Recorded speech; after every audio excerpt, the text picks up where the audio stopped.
रात बहुत शांत थी। कुएं के पास राघव खड़ा था, टूटा हुआ, थका हुआ, और आस्था उसके सामने आंसुओं से भीगी हुई।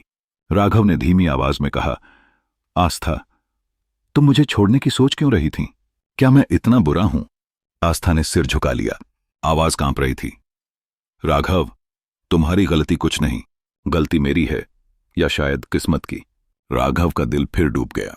आस्था ने गहरी सांस ली। जिस दिन मैं तुम्हारे करीब आई, उसी दिन मुझे पता चला कि मेरी एक पुरानी रिपोर्ट गलत थी।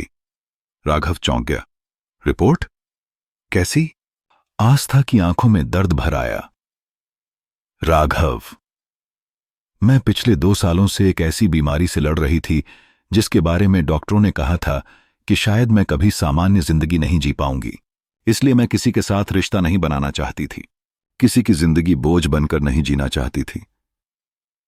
राघव की सांस रुक गई। तो फिर वह वीडियो?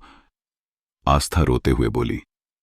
वो उसी दिन का है जब डॉक्टर ने अचानक कहा कि मेरी रिपोर्ट अब साफ है, मैं ठीक हूं।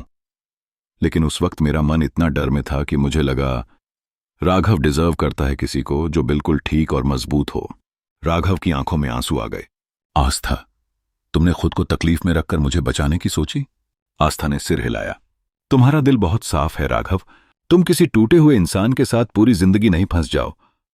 इसलिए मैं दूर जाना चाहती थी, लेकिन मैं तुम्हें छोड़ नहीं पाई। ये राघव ने उसके पास आकर धीमी आवाज में कहा, आस्था, प्यार किसी की कमजोरी से नहीं, किसी की सच्चाई से बनता है, और तुम मेरे लिए सबसे सच्ची हो। ये आस्था रो पड़ी। राघव ने उसका हाथ थाम लिया।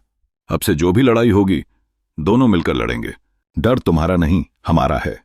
आस्था ने पहली बार बिना डर, बिना दूरी अपने हाथ राघव की पकड़ में कसकर थामे।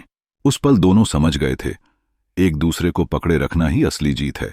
लेकिन कहानी अभी खत्म नहीं, क्योंकि पार्ट 10 में आस्था और राघव की जिंदगी में एक ऐसा इंसान वापस आएगा जो दोनों की खुशियों को फिर हथियाने की कोशिश करेगा।